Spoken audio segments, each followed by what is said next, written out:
আজকের নাস্তায় পাস্তা বানাবো। তো তার জন্য এখানে প্যানে আমি পেঁয়াজ কুচি, রসুন কুচি, কাঁচামরিচ কুচি দিয়ে একটু ভেজে নিলাম। তো তারপরে এখানে দিয়ে দিলাম বাঁধাকপি, সিম, টমেটো দিয়ে আরও একটু ভেজে নিয়ে আমি এখানে দিয়ে দেবো সয়া সস, টমেটো সস দিয়ে আবারও একটু কষিয়ে নিব। তো যাই হোক, আমার এই বিকেলের নাস্তা আমি আজকে আপনাদের সাথে শেয়ার করলাম।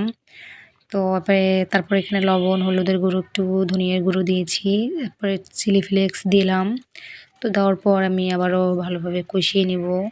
তারপর এখানে সিদ্ধ করে রাখা পাস্তা দিয়ে দিব। তো পাস্তা দেওয়ার পর ভালোভাবে নেড়েচেড়ে এখানে একটি ম্যাগি মশলা দিয়ে দিব। তো দেখতে পাচ্ছেন ম্যাগি মশলা দেওয়ার পর আমি আবারও একটু ভালোভাবে নেড়েচেড়ে ভালোভাবে মিশিয়ে নিব। তো যাই হোক, পাস্তা রান্নাটা কিন্তু আমার একদমই হয়ে গেছে। তো এটা পাস্তা রান্না আমার অনেক ভালো লাগে, মানে অনেক ফেভারিট। আমার বাচ্চাদেরও, আমার বাচ্চারাও অনেক মজা করে খায়। তো যাই হোক, সেটাই শেয়ার করছি আপনাদের সাথে। তো ভিডিওটি ভালো লাগলে অবশ্যই লাইক, কমেন্ট, শেয়ার করবেন। আজকের মতো আল্লাহ হাফেজ।